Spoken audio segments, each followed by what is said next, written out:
What's cracking, people? Angelic Mayhem here. Welcome to another edition of Never Played, the video series where I show you a brand new video game title that I have never played before.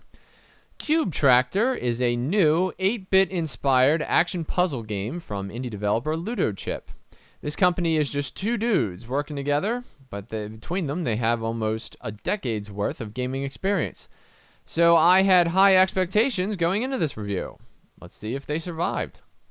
In the game, you play as Endroy, a robot that decides that life as a servant just isn't for him, and he takes off on a grand adventure, much to the chagrin of his designers, who simply want him to manage some cubes. Instead, he strikes out into the world, heroically accepting and overcoming challenges from the other robots. Luckily for him, Walsh and the Cube Master forgot to install a self-destruct button, so they can only sit back and lament his disruptive behavior while praying that he'll screw up and smack himself in the head with a cube. The storyline is delightful. You spend most of your time trying to liberate imprisoned batteries from their red meanies and setting up towers to destroy the enemy infrastructure. Now, in terms of settings and the menus, it's about as simple as you can get, which is actually a mixed blessing. I wish things like volume were on a slider. And while I recognize that this game was inspired by 8-bit design, there's no excuse for not including proper aspect ratio and game options in your settings menu. So, to that extent, I would say that this is the weakest part of the game, is the settings and the back-end side of things. In terms of difficulty, the game only has one setting, so it's not like you can choose easy, medium, or hard, you just are playing. Movement is based on the arrow keys, and you only ever need the X key to remove your towers if you need the resources elsewhere, and the spacebar to tractor your cubes. You spend most of your time pulling blocks together to form towers and barricades. That's the predominant game mechanic. However, this is deceptively simple. You have to be in constant motion, avoiding bullets and tower blocks that will reduce your health if you get hit. If you need a breather, there are strategically placed rocks to hide behind. However, remember that the timer is ticking away, and if you want any achievements, you better keep moving. The game gives you easy guides to help you determine which blocks you're going to move, even when across the board. These guides are simple and well designed.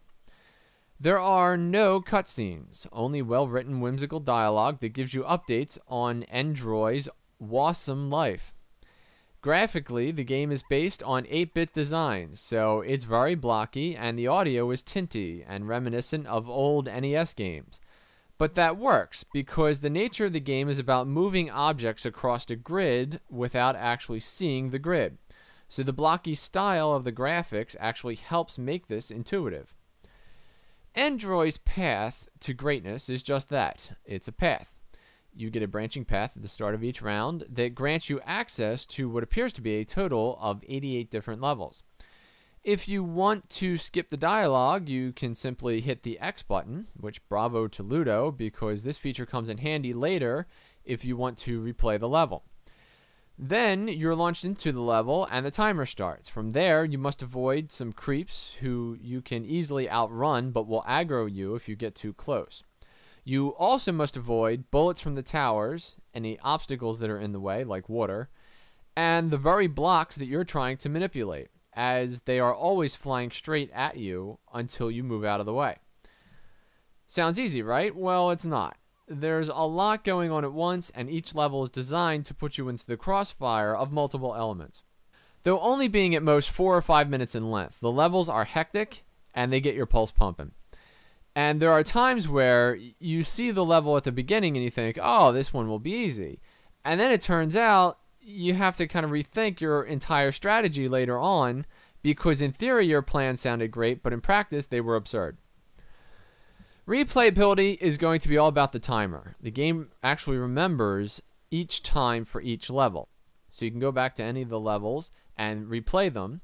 There are also various gold, silver, etc. achievements on each level that will challenge you to take no damage or collect all the batteries or other such things. So let's talk about pros and cons. The story was a blast. I was hooked on my little robot's life before we even finished the tutorial.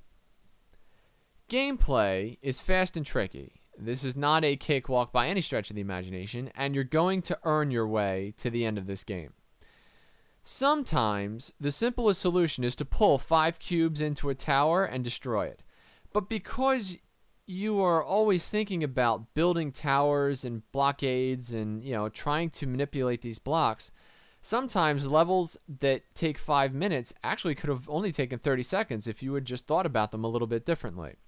I totally respect that this game rewards you for thinking smarter and not necessarily harder. Now, let's talk about the cons. Yes, they are teaching you something, but the early levels, they don't all need to be called tutorial, all right? You only need one tutorial.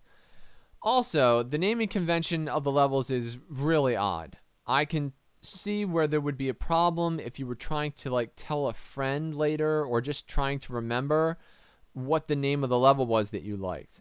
So they need a better naming convention for their levels. I feel very strongly that there should be an aspect ratio and other graphics options in the game. I recognize that they're going for a retro feel, but as game developers, they need to anticipate modern needs. When you pull a cube and run behind it, if you run into it, it'll harm you. And that shouldn't be. You should be able to touch cubes from behind as they're moving away from you. So, final thoughts. Sometimes neophyte game designers use, quote, retro gaming as an excuse to create simplistic games using crappy graphics. And I avoid such games like the plague. This is not that kind of game. This game was right up my alley. A little bit of nostalgia mixed with an engaging story and some tricky puzzles. I'm looking forward to playing more of this one and to future titles from the duo at Ludo. You can pick this game up on Steam, and I would highly recommend it for everyone. The game is actually $10 and absolutely worth it. Thank you for watching this video. If you enjoyed this video, please click the like button or subscribe to my YouTube channel for more content like this in the future. I'm Angelic Mayhem, and I will see you next time.